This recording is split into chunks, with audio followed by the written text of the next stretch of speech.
Hi, my name is Ava, and I'm currently standing in the middle of a torrential downpour outside the most exclusive hotel in Charleston, South Carolina. The rain is ice cold, soaking through my expensive silk bridesmaid dress until it clings to my skin like a second, shivering layer of grief. Just 20 minutes ago, I was inside that warm, gold-lit ballroom, surrounded by the scent of lilies and the sound of a string quartet. Now, I'm shivering under the glowing neon sign of a closed cafe across the street, watching the valet park luxury cars for guests who still believe my family is the epitome of Southern perfection. But the cold isn't what's making me numb. It's the image burned into my mind from the moment I stood in the bridal suite. My younger sister, Maya, the golden child who could never do any wrong, was adjusting her veil in the mirror. And there, glittering on her wrist, was the $50,000 custom-made watch my fiancé, Julian, had given me for our engagement. It wasn't just a piece of jewelry, it was a symbol of our future, a one-of-a-kind timepiece engraved with a private message only I was supposed to see. When I saw it, the world stopped. I didn't scream, I simply walked up to her and asked, "Maya, why are you wearing my watch?" The room went silent. My mother, Catherine, stepped between us as if I were a threat. My father, Harold, didn't look at me with concern or guilt. He looked at me with pure, unadulterated disgust. "It's her wedding day, Ava," he hissed, his voice a low, dangerous blade. "Stop being so selfish. We gave her that watch because she deserved something special for her big day. Now, if you can't be happy for your sister, you can leave." I protested. I told them Julian bought that for me. I told them it had been stolen from my nightstand a week ago, and that was when my father did the unthinkable. In front of the entire wedding party, he grabbed my arm and dragged me toward the service exit. "You've always been the jealous one?" he shouted, loud enough for the guests in the hallway to hear. "You're a disgrace to this family. Get out of here before you ruin the only good thing we have left." They kicked me out. My own parents threw me into the street like trash. But they forgot one very important detail. That watch wasn't just a gift. It was a registered asset. They thought I was just a nurse with no power, a daughter they could erase whenever Maya needed a win. They were about to realize that kicking me out was the biggest mistake they ever made. Before I tell you what I did next, and how I turned my parents' golden night into a legal nightmare they'll never recover from, I want to introduce myself properly. Like I said, my name is Ava. I'm 27 years old. For the last 5 years, I've worked as a trauma nurse, pulling double shifts and building a life that my parents always dismissed because it wasn't glamorous enough for the Whitford family name. I know many of you watching this have felt like the forgotten child. Maybe you've had a sibling who could do no wrong while you were blamed for every broken vase and every missed opportunity. If this story is resonating with you already, please take a moment to like and subscribe to the channel. It really helps these stories of justice reach others who might be going through the same thing. Also, I'd love to know where you're watching from and what time it is there. Drop a comment below. I love reading about our community from all over the world. Now, back to Charleston. As I stood there in the rain, my phone buzzed. It was a text from Julian. "Are you okay?" I just pulled up to the hotel. "Why are people saying you were kicked out?" I looked at the grand entrance of the hotel, then at my ruined dress, and finally at the digital ownership certificate for the watch on my phone screen. Julian isn't just a successful attorney. He's the man who taught me that I don't have to accept being a footnote in someone else's story. My parents and Maya thought they had won. They thought they had successfully erased me from the family portraits once again. But they had no idea that Julian and I were about to walk back into that ballroom with a truth that would shatter their reputation forever. Let me take you back to how it all started, back to the shadow I've lived in for 27 years. There's a specific kind of silence that lives in a house where one child is the sun and the other is just a shadow. In the Whitford household in Charleston, my sister Maya was the sun. Every room was designed to catch her light, every conversation was tuned to her frequency, and every accomplishment of mine was treated like background noise, a static hum that my parents, Harold and Catherine, had learned to tune out years ago. Growing up, I didn't realize I was invisible. I just thought I was quiet. But as I stood there in the rain tonight, the memories of 1,000 tiny betrayals began to resurface, each one a brick in the wall they had built between us. It started early. I remember the regional science fair when I was 12. I had spent 3 months building a model of a water filtration system for rural communities. My hands were permanently stained with glue and dirt, and I had stayed up until 2 a.m. for weeks, reading advanced chemistry books that made my eyes ache. I won first place. I remember holding that blue ribbon, my heart pounding with a rare, desperate hope that this would finally make them look at me. I ran into the living room shouting, "Mom, Dad, look, I won!" My mother glanced up from the magazine she was reading, gave a thin, distracted smile, and said, "That's nice, Ava. Put it on the counter." But before I could even set it down, the front door burst open. Maya, then 9, came running in, her face red and tears streaming down her cheeks because she had tripped during her ballet practice and gotten a tiny grass stain on her tutu.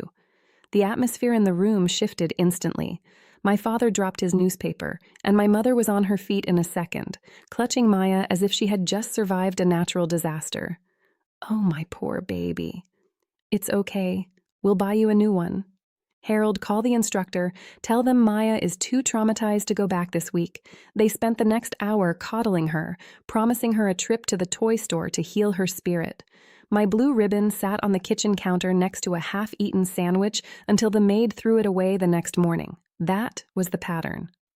Maya's tears were always louder than my achievements. She was sensitive, they said. She required careful handling. I was the strong one, the one who didn't need much. What they really meant was that I was the one they didn't want to be bothered with. I learned to celebrate my victories in the dark, whispered into the corners of my bedroom, while Maya's smallest whims were treated like royal decrees. The most defining moment, the one that should have warned me about tonight, happened when I graduated high school. I had been named valedictorian, the highest academic honor. I had also secured a full-ride scholarship to one of the most prestigious nursing programs in the country. At the graduation dinner, a lavish affair my father hosted at the yacht club, I thought maybe, just maybe, tonight was about me. But as the champagne flowed, my father stood up, raised his glass, and looked at Maya, who had barely managed to graduate with a C average. "I want to make an announcement," he boomed, his voice full of the pride I had spent 18 years chasing. To celebrate Maya finishing high school, we've decided to buy her that convertible she's been eyeing. She's worked so hard to maintain her social standing, and we want her to start her next chapter in style. The table erupted in cheers. My mother leaned over to whisper to a family friend about how Maya was a natural leader and an it girl. Then, as an afterthought, my father's gaze flickered to me at the end of the table. "And Ava? Well, she's going to be a nurse. Someone has to do the dirty work, right?" A few of the guests chuckled. I looked down at my plate, my throat tight, feeling the familiar weight of being a footnote in my own life. They didn't see a trauma nurse who would one day save lives in high-pressure ERs. They saw a servant. They saw someone who didn't fit the Whitford brand of luxury and effortless grace. When I left for college, I did it on my own. I worked 2 jobs while maintaining a 4.0 GPA. I chose nursing because it was real. It was visceral. In a trauma ward, your name or your family's status doesn't matter. The only thing that matters is the work of your hands and the steadiness of your heart. I found my worth in the gratitude of strangers and the respect of my colleagues. But every holiday, every visit back to Charleston, the mask would slip back on. I would walk through that front door and instantly become the disappointing daughter again. I remember coming home for Christmas 3 years ago. I had just finished a grueling 36-hour shift at the hospital, dealing with a multi-car pileup. I was exhausted, my soul heavy with the things I had seen. I walked into the kitchen, and my mother was showing Maya a $10,000 designer handbag. "Ava, don't stand there looking so haggard," my mother snapped. "You're depressing your sister." Maya's had a very stressful week. Her interior designer messed up the color of the guest room drapes. I stood there, looking at them. the mother who had never hugged me after a long shift, and the sister who had never worked a day in her life. And I realized they didn't just ignore me. They resented me. They resented that I had built a life they couldn't control. They resented that I didn't need their money, and most of all, they resented that I was happy. Maya, on the other hand, had become a professional victim. She learned that she could manipulate our parents with a single pout or a well-timed sob. She didn't need to be smart or capable. She just needed to be the favorite. She viewed everything I owned as something that should have been hers. If I bought a new dress, she wanted it. If I made a new friend, she tried to win them over. It wasn't about the objects, it was about the dominance. And then I met Julian. For the first time in my life, someone looked at me and saw the person I had fought so hard to become. He didn't care about the Whitford name. He cared about my resilience, my mind, and my kindness. When he proposed with that watch, a piece of art designed specifically for me, it was the first time I felt like I was truly golden. It was a piece of jewelry that shouted to the world that I was loved, that I was chosen, and that I was valuable. But I should have known. In the Whitford house, nothing stays mine if Maya wants it. And my parents, true to form, were more than happy to facilitate the theft. They didn't just give her a watch tonight. They gave her my identity. They tried to tell me, one last time, that my place was in the shadow, next to the kitchen door, while Maya took the stage. But as the cold rain hit my face outside that hotel, I knew the time for being quiet was over. I had spent 27 years learning how to heal people, but tonight I was going to learn how to break a legacy. I met Julian on a rainy Tuesday evening at the hospital about 2 years ago. I was finishing a grueling shift in the ER, still wearing my faded blue scrubs and smelling faintly of antiseptic. He had brought in one of his junior associates who had been in a minor fender bender. While most of the high-powered attorneys I'd met through my father were impatient, demanding, and treated the medical staff like waitstaff, Julian was different. He was calm. He was observant. And when he looked at me, he didn't see a lowly nurse doing dirty work. He saw a woman who was the calm in the center of a storm. Julian is a high-profile attorney, the kind whose name carries weight in legal circles from Charleston to New York. But you'd never know it by the way he carries himself. He doesn't need to shout to be heard. His presence alone commands the room. We started talking over cold hospital coffee, and for the first time in my life, I felt like someone was actually listening. He was fascinated by my work, by the split-second decisions I had to make, and by the resilience it took to stay in this profession.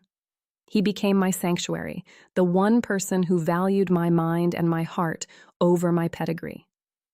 6 months ago, on a quiet evening overlooking the Charleston harbor, Julian asked me to marry him. He didn't just give me a ring. He pulled out a small, velvet-lined box that contained the most beautiful thing I had ever seen. It was a rare, limited-edition timepiece, a mechanical masterpiece with a rose gold casing and a skeleton dial that showed the intricate movement of the gears inside. It was elegant, timeless, and worth more than my parents' luxury SUV. "I wanted to give you something as steady and reliable as you are, Ava," he had whispered, sliding it onto my wrist. He showed me the back of the watch. Engraved in the delicate metal were the words, "My heart, my anchor, my always." It was private. It was ours. It represented a promise that I was finally enough for someone. That watch became my lucky charm. I wore it every day, a constant reminder that I had built a family of my own with Julian, a family that was based on love, not performance. But then came the day I had to introduce Julian and show the watch to my parents. I knew it wouldn't be easy, but I wasn't prepared for the sheer level of condescension. We went to my parents' estate for a celebratory dinner. I was glowing, excited to share my happiness. As soon as we sat down, my mother's eyes didn't go to my face. They went straight to my wrist. "What is that on your arm, Ava?" she asked, her voice dipping into that tone of mock concern she used whenever she wanted to highlight my poor taste. "It's my engagement gift from Julian," I said, trying to keep the pride out of my voice. "It's a custom-made timepiece." My father, Harold, leaned in, squinting at it through his glasses. He chuckled. a dry, patronizing sound that set my teeth on edge. A bit flashy for a nurse, don't you think? I mean, you're constantly elbow deep in, well, whatever it is you do in that hospital. A plastic sports watch would be more appropriate for someone in your position. It's a masterpiece of engineering, Mr. Whitford, Julian said, his voice smooth and deceptively calm. He was watching my father with a gaze that I now realize was taking a mental deposition. It's meant to last a lifetime, just like our commitment. My mother sighed, waving a hand dismissively. It just seems so unnecessary. Maya's fiancé, on the other hand, gave her a stunning diamond tennis bracelet. It's so much more feminine, so much more in line with our family's aesthetic. That watch looks like something a clockmaker's apprentice would wear. It's practical, I suppose, just like Ava. They laughed. They sat there in their designer clothes, sipping expensive wine, and laughed at the most precious gift I had ever received. They didn't care about the sentiment. They didn't care about the engraving. To them, the watch was just another opportunity to remind me that I was practical and ordinary, while Maya was elegant and special. Julian squeezed my hand under the table. He didn't argue. He didn't try to prove its value or tell them that he was the senior partner at a firm that could buy and sell my father's company 3 times over. He just watched them. He saw the way they looked at me, not as a daughter, but as a disappointment they had to tolerate. He saw the way Maya kept glancing at the watch, her eyes narrowed with a familiar, hungry greed. I saw it too, but I dismissed it. I thought even Maya wouldn't be bold enough to take something so personal. "It's fine, Julian," I whispered as we walked to our car that night. "They just don't understand it." "No, Ava," Julian said, his voice tight with a cold anger I hadn't seen before. "They understand it perfectly. They just don't think you deserve it. But they're wrong. And one day, they're going to realize exactly how wrong they are." I should have listened to him. I should have seen the way Maya's gaze lingered on my wrist as she said goodbye. I should have realized that in the Whitford house, my happiness was always seen as a theft from Maya's spotlight. I didn't know then that within a few months, my parents would decide that the best way to make Maya's wedding perfect was to give her the one thing that made me feel like I mattered. They thought they were just giving her a piece of jewelry. They didn't realize they were handing her the evidence of their own destruction. The nightmare didn't start at the wedding. It started exactly 6 days before the ceremony, on a Tuesday morning that felt deceptively normal. I remember waking up early for my shift at the hospital. The sun was just beginning to hit the oak trees outside my window. My routine was always the same: coffee, scrubs, and then reaching for my watch on the nightstand. It was the last thing I put on, a ritual that felt like armor. But that morning, my hand met empty wood. I froze. I checked under the lamp, behind the glass of water, and inside the drawer. Nothing. I felt a cold prickle of sweat on the back of my neck. I tore the bedsheets off, checked the bathroom counter, and even looked inside my shoes. The watch, Julian's watch, was gone. This wasn't just jewelry. It was a registered timepiece worth more than most people's annual salary, and it was the only thing I owned that felt truly mine. I ran downstairs, my heart hammering against my ribs. My parents and Maya were in the kitchen, surrounded by bridal magazines and fabric swatches for the reception chair covers. The air smelled of expensive espresso and Maya's floral perfume. "Mom, Dad," I gasped, out of breath. "I can't find my watch. The one Julian gave me. I left it on my nightstand last night, and it's gone." The room didn't erupt in concern. Instead, there was a heavy, suffocating silence. My mother didn't even look up from her magazine. She just flipped a page and sighed. "Ava, please. It's 7 a.m. Maya has her final dress fitting today. Can we not have one morning without your drama?"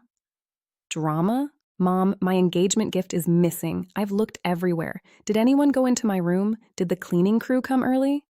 My father, Harold, set his coffee cup down with a sharp clack that made me flinch. "Are you accusing someone in this house of theft, Ava? Because that is a very serious and very insulting allegation."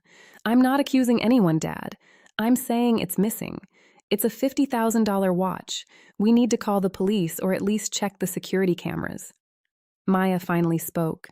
She was nibbling on a piece of dry toast, looking at me with those wide, innocent eyes that I had learned to fear. Ava, maybe you just misplaced it. You're always so stressed with those long shifts. You probably left it at the hospital or dropped it in the trash. Why do you always have to make everything about you when I'm literally getting married in 5 days? I didn't leave it at the hospital, Maya. I took it off right here in my room. Enough, my father barked, standing up. I will not have you ruining your sister's mood with these wild stories. You've always been prone to losing things, and now you're trying to use your own clumsiness to cast a shadow over this family. It's transparent, Ava, and it's pathetic. The next 48 hours were a masterclass in gaslighting. Every time I brought it up, they had a new way to twist the knife. If I looked upset, my mother would tell me I was suffering from a nervous breakdown and needed professional help because I was obsessing over a material object. When I suggested checking the pawn shops, my father threatened to kick me out of the house early if I humiliated the Whitford name by involving the authorities in a family matter. They made me feel like I was losing my mind. I started doubting my own memory. Did I leave it in the locker room? Did I drop it in the parking lot? But deep down, I knew. I knew the weight of that watch on my nightstand. The worst part was the way they looked at me, with a mixture of pity and annoyance, as if I were a stray dog barking at nothing. You're just jealous, Ava, Maya whispered to me in the hallway on Thursday night, her voice sweet and toxic. You can't stand that I'm the center of attention, so you had to lose your expensive toy just so Julian would give you more sympathy. It's honestly sad. I stood there, speechless, as she moved past me. I realized then that they weren't just ignoring the theft. They were protecting the thief. They had decided that Maya's perfect wedding week was more important than the truth. They had decided that my loss was a necessary sacrifice for her happiness. I called Julian that night, crying so hard I could barely speak. I told him I'd lost it. I told him I was a failure. Julian didn't get angry. He didn't even sound surprised. He just said, Ava, I don't care about the watch. I care about you. If it's gone, it's gone. But I want you to look me in the eye when I see you and tell me if you really think you lost it. I don't think I did, Julian, I whispered. I think they took it. Then we wait, he said, his voice turning into that cold, legal steel I'd heard in the courtroom. If they took it, they'll use it. And when they do, they won't just be dealing with you. They'll be dealing with me. I didn't understand what he meant then. I spent the next 2 days in a fog of exhaustion and self-doubt, being called unstable and selfish by my own parents every time I walked into a room. They had successfully turned me into a villain in my own home, a jealous sister who was trying to sabotage the wedding of the century. I went into that wedding weekend feeling broken, gaslit into believing that my voice didn't matter. But as I would soon find out, the truth has a funny way of showing up exactly when people think they've buried it the deepest. They thought they had silenced me. They were wrong. The day of the wedding arrived with a sky so blue and clear it felt like a mockery of the storm brewing in my chest. We were at the Riverside Country Club, one of the most prestigious venues in Charleston. Everything was draped in white silk and gold accents. The scent of 1,000 lilies filled the air, so thick it was almost suffocating. This was the Whitford event of the decade, a performance of wealth and perfection that my father, Harold, had been planning with the precision of a military campaign. I arrived early, as instructed, wearing the teal bridesmaid dress my mother had picked for me. It was 2 sizes too big and a color that washed out my skin, but I didn't care. I was still in a daze, my mind looping through the gaslighting of the past week. I felt like I was walking through a dream where I was the only one who knew the world was ending. I was directed to the bridal suite to help Maya with her veil. As I pushed open the heavy mahogany doors, I saw her. She was sitting in front of a 3-way mirror, looking like a porcelain doll in her 5-figure designer gown. My mother, Catherine, was hovering over her, adjusting a stray hair with more tenderness than she had ever shown me in my entire life. "Oh, Ava, finally," my mother said, not looking at me. "Make yourself useful and find Maya's diamond earrings. She's had a very stressful morning." I didn't move. My eyes were locked on Maya's left wrist. There it was, the rose gold casing. The skeleton dial where the gears moved in a rhythmic, mechanical heartbeat. The watch, my watch. It sat against her skin, glowing under the vanity lights. It was unmistakable. It was the gift Julian had given me, the symbol of my future, being worn as a something old or something borrowed by the sister who had already taken everything else. The room went cold. I felt the blood drain from my face, replaced by a white-hot roar in my ears. "Maya," I said, my voice sounding like it was coming from a long way off. "Why are you wearing my watch?" The room went silent. The two other bridesmaids stopped talking. My mother froze. Maya didn't turn around. She just looked at my reflection in the mirror and gave a small, practiced shrug. "It's not your watch, Ava. Dad gave this to me this morning. He said it was a family heirloom he'd been saving for my big day." "A family heirloom?" I stepped closer, my hands shaking. "Julian bought that 6 months ago. It's custom made. It's engraved with a message to me on the back. Take it off. Take it off right now." "Ava, stop," my mother hissed, stepping between us. "Don't you dare ruin this for her. She needs to feel special today. It's just a watch. You're being incredibly selfish." "Selfish? Mom, she stole it. Or you took it from my room. This is theft." The door burst open, and my father walked in, looking sharp in his tuxedo. He took one look at the scene, and his face hardened. "What is going on in here?" I could hear you shouting from the hallway. "Dad, Maya is wearing my engagement watch, the one Julian gave me." I turned to him, desperate for a shred of justice. "You told me I lost it. You told me I was unstable for obsessing over it. And now she's wearing it?" Harold didn't flinch. He didn't offer an excuse. He just looked at me with a coldness that felt like a physical blow. "I took it, Ava. I saw it on your nightstand and realized it was far too valuable to be wasted on someone like you. You're a nurse. You work in blood and grime. You have no appreciation for the finer things. Maya, however, is entering a high society marriage. She needs to look the part. Consider it your contribution to your sister's happiness." I felt like I had been slapped. "My contribution? You stole from your own daughter to give to the other? Do you even hear yourself?" "I hear a jealous, ungrateful girl who is trying to sabotage her sister's wedding," he said, his voice rising. He grabbed my arm, his grip tight and painful. "We have 300 guests out there. The mayor is here. Julian's senior partners are here. I will not have you making a scene and embarrassing the Whitford name with your delusions. I'm not the one embarrassing the name, Dad. You're a thief." That was it. The mask of the perfect patriarch crumbled. Harold dragged me out of the bridal suite and into the service hallway. My mother followed, her face twisted in a sneer. "You've always been a problem, Ava," she whispered, her voice full of venom. "Ever since you were a child, you couldn't handle Maya being the star. You had to invent this theft just to get attention. Well, you've got it now." We reached the back entrance of the country club, near the kitchen where the staff were loading trays of expensive hors d'oeuvres. A few servers stopped and stared. I saw the wedding coordinator, Diane, looking on with horror. "You are leaving," Harold barked. "Now! I'm a bridesmaid. I'm supposed to walk down that aisle." "You're nothing but a disgrace," he shouted, loud enough for the guests in the nearby lounge to hear. "I don't care where you go. Go back to your hospital. Go back to the ordinary life you love so much. But you are not a part of this family today. You are a sick daughter who needs help, and I won't let your illness ruin Maya's perfection."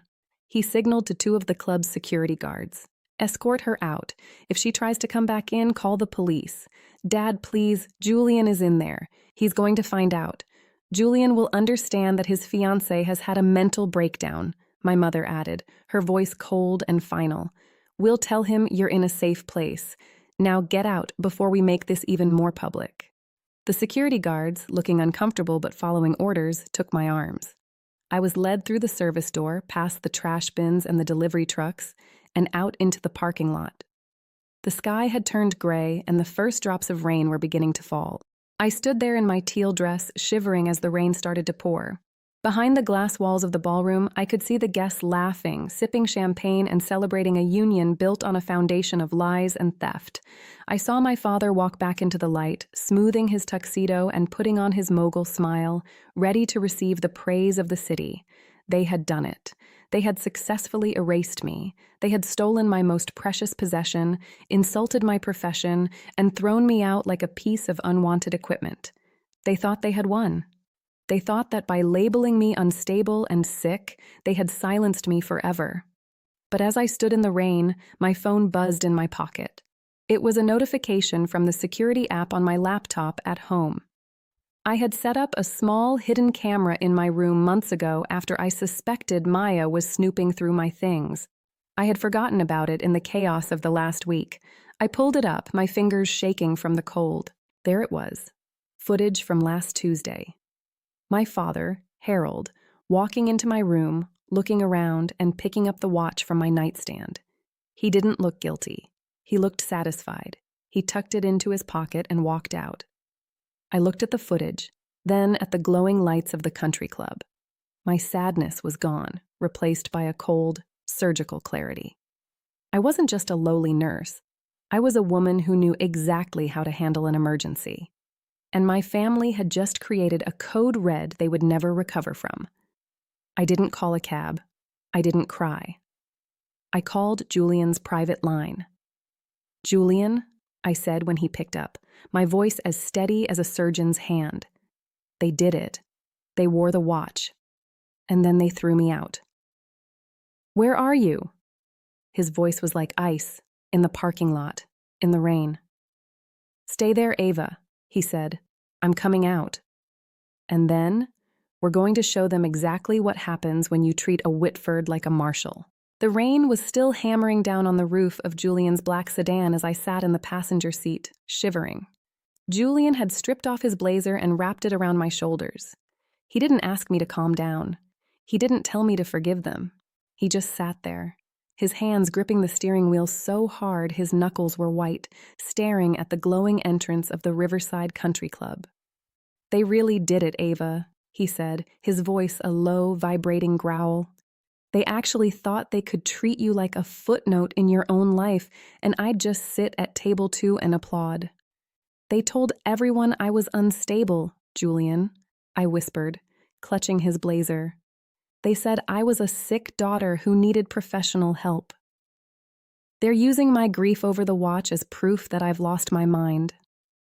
Julian turned to me, and for the first time, I saw the full weight of the man I was about to marry. In the Whitford house, Julian was just the boyfriend. They saw his expensive suits and his polite smile, but they never looked deeper. They didn't know that Julian Marshall wasn't just a successful attorney. He was the managing partner of Marshall and Associates, the firm that held the primary lien on my father's struggling real estate empire. My father, Harold, had been hemorrhaging money for years, trying to maintain the Whitford brand, and he had turned to Julian's firm for a private bailout 6 months ago. Julian had kept it professional. He had kept it secret because I asked him to. I wanted my parents to love me for me, not because of who I was marrying. But as I sat there in my ruined teal dress, I realized that some people don't deserve the grace of your secrets. "The watch is registered, Ava," Julian said, pulling out his phone. "The serial number is logged in my name at the jeweler and with our insurance. I've already called Detective Miller. He's 2 minutes away. And I've already sent an encrypted email to my office. We're pulling the funding, Ava. All of it. Effective immediately." "Julian, that will bankrupt them," I said. "No," he corrected me, his eyes cold and focused. "They bankrupted themselves the second they laid a hand on you. Now, let's go give your sister the wedding gift she actually earned." We walked back toward the club. This time, we didn't go through the service entrance. We walked through the front doors. The valet tried to stop me. I was soaked. My hair was a mess. But one look from Julian silenced him. We pushed through the mahogany doors of the ballroom just as the MC was announcing the main toast. The room was a sea of gold and ivory. Maya was standing at the head table, her hand resting on the table, the stolen watch glittering under the spotlights. She was laughing at something her new husband said. My mother, Catherine, was glowing, sipping a glass of vintage champagne. My father was at the microphone, ready to deliver the speech of his life. "I've always said that family is the bedrock of success," Harold boomed into the microphone, his voice dripping with practiced sincerity. "And tonight, seeing my beautiful daughter Maya embark on this new journey, it reminds me that every sacrifice we make for our children is worth it." I walked down the center aisle. The room didn't go silent all at once. It started at the back. People began to whisper, "Isn't that the sister? The one they said was ill?" I could hear the murmurs rippling forward like a wave. Harold saw me. He froze. The microphone made a sharp, screeching feedback sound as he fumbled with it. Catherine dropped her glass. The sound of crystal shattering on the marble floor was like a gunshot. "Ava," Harold hissed, stepping away from the podium. "I told you to stay out. I told you—" "You told me I was sick, Dad," I said, my voice amplified by the silence of 300 guests. I didn't need a microphone. The room was so quiet you could hear the rain on the skylights. "You told everyone in this room that I had a mental breakdown because I was jealous of Maya, but the only thing I'm sick of is your lies." Julian stepped up beside me. "Mr. Whitford," he said, and the tone of his voice changed the atmosphere of the room. It wasn't the voice of a son-in-law-to-be. It was the voice of a creditor. "We have a problem." "Julian, please," Catherine stammered, stepping forward. "Ava is clearly in a state. Let's take this to the hallway." "Maya is about to cut the cake." "Maya is about to be arrested," Julian said. The gasp that went through the room was audible. Maya's face turned the color of her white gown. She instinctively covered the watch on her wrist with her other hand. "That watch," Julian continued, pointing to her wrist, "is a $50,000 custom timepiece registered to my firm as a private asset.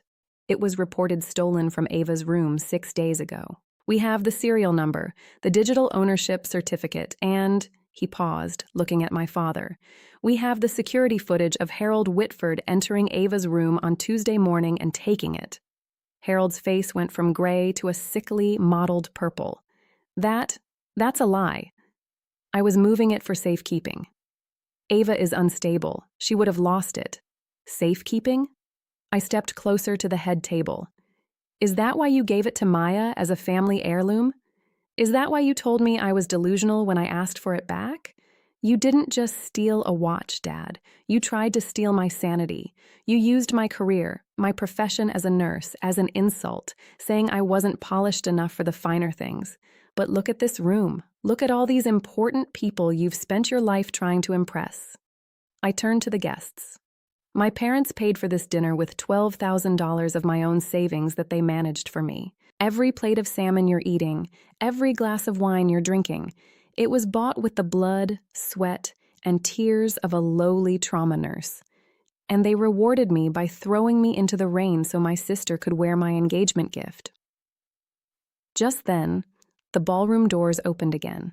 2 uniformed officers from the Charleston Police Department walked in.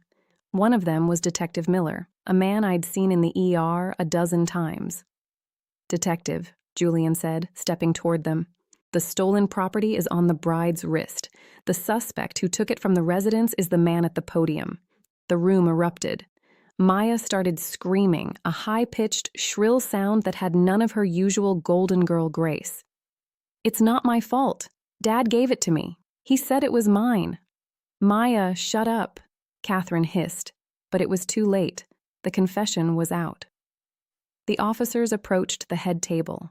I watched as they asked Maya to remove the watch. She was shaking so hard she couldn't undo the clasp. One of the officers had to help her. They bagged it in a clear plastic evidence pouch right there in front of the mayor, the business partners, and the entire high society of Charleston. But we weren't done. "Harold," Julian said, leaning over the table, "I think you should check your email. My office just sent over a formal notice of default. Since you've been using company funds to finance this wedding, funds that were part of the loan package Marshall and Associates provided, we are calling the entire debt due. We're also filing for an immediate injunction on all Whitford Properties assets due to ethical violations and criminal theft." My father didn't even look at his phone. He knew. He sank into his gilded chair, the same chair he'd used to lord his power over me for years. He looked small. He looked old. He looked exactly like the man who had dragged his daughter to a service exit an hour ago. "You can't do this," Catherine whispered, her eyes wide with horror as she realized her social standing was dissolving in real time. "What will people think? They'll think exactly what the truth is, Catherine," I said, using her name for the first time. "That you're thieves, that you're bullies, and that you're finally out of time." Julian took my hand. "Let's go, Ava. We have a real wedding to plan. One where the guests actually respect the bride." As we walked out, the string quartet had stopped playing. The only sound was the clicking of my heels and the muffled sobs of my sister as she realized her perfect wedding was now a crime scene. We walked past table 14, the table near the kitchen where they would have put me if they hadn't kicked me out, and I didn't feel sad anymore. I felt free. They thought they could erase me. They thought I was a shadow they could step on whenever they needed more light.